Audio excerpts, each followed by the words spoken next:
আপনি যদি মুসলমান হন তাহলে অবশ্যই অবশ্যই আপনার অন্তরে আঘাত লাগার কথা। এই যে মুসলমানের ধর্মের একটি অঙ্গ নামাজ নিয়ে যেভাবে ব্যঙ্গ করছে ওই সমস্ত নষ্ট মহিলারা, এটি দেখে আপনার কাছে কেমন লাগছে? ফেসবুক এখন চলে গেছে নষ্টদের দখলে, আর কাপল ব্লগ তথা যার যা মন চাইছে তাই করছে।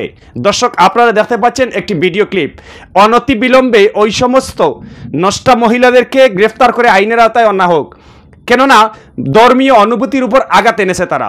দেখুন আপনারা এই পরিষ্কারভাবে এই ভিডিও ক্লিপে তারা কিভাবে ধর্মের একটি অঙ্গ হচ্ছে নামাজ, ওই নামাজ দিয়ে তারা কিভাবে কটূক্তি করলো, তারা কিভাবে ব্যঙ্গ করলো, কিভাবে ইসলাম ধর্মটাকে হেয় প্রতিপন্ন করলো এবং মুসলমান বিরোধী যারা রয়েছে তাদের সামনে হাস্যের পাত্র বানাচ্ছে তারা এই ইসলাম ধর্মটাকে। এই যে আপনারা দেখতে পাচ্ছেন, তারা অবশেষে আর কি নিয়ে ভিডিও বানাবে? যা আছে সব কিছু প্রদর্শন করে এখন আর কি করবে? নামাজ নিয়ে তারা কটূক্তি করছে। আমি জোর দাবি জানাচ্ছি, আপনি যদি মুসলমান হয়ে থাকেন তাহলে এই ভিডিওটি শেয়ার পূর্বক আপনিও আওয়াজ তুলুন, ওই সমস্ত কুলাঙ্গারদেরকে গ্রেফতার করে আইনের আওতায় আনা হোক।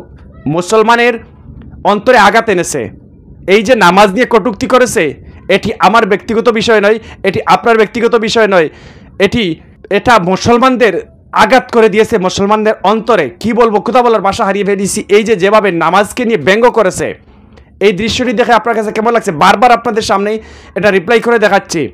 আপনি কি বলতে চান? আপনি যদি মুসলমান হন তাহলে অবশ্যই অবশ্যই আপনার অন্তরে আঘাত লাগার কথা। এই যে মুসলমানের ধর্মের একটি অঙ্গ নামাজ নিয়ে যেভাবে ব্যঙ্গ করছে ওই সমস্ত নষ্ট মহিলারা, এটি দেখে আপনার কাছে কেমন লাগছে? তীব্র নিন্দা জানাচ্ছি এমন কার্যক্রম দেখে।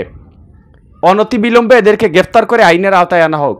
এখন ভালো কিছু করলে আপনি ফেসবুকে ভিউ পাবেন না, আপনি সেলিব্রিটি হতে পারবেন, আপনি যত বেশি নষ্টামি করতে পারবেন, নিজেকে প্রদর্শন করতে পারবেন, পাগলামি করতে পারবেন, তত বেশি আপনি সেলিব্রিটি, তত বেশি আপনি ভিউ বাণিজ্য করতে পারবেন, টাকা ইনকাম করতে পারবেন। ভালো কিছু করলে রেসপন্স পাবেন না মানুষের কাছে। ওই অবশেষে তারা কি করলো? নিজের সব কিছু প্রদর্শন করে দিয়ে এবার নামাজ নিয়ে ব্যঙ্গ করলো। এই দৃশ্যটি দেখে আপনার কাছে কেমন লাগছে? আপনার অনুভূতি জানিয়ে দিবেন আর আওয়াজ তুলবেন। আপনি যদি মুসলমান হন যে এদেরকে আইনের আওতায় আনা হোক, গ্রেফতার করা হোক, এটা আপনার আমার ইমানি দায়িত্ব। ধন্যবাদ সাথে থাকার জন্য।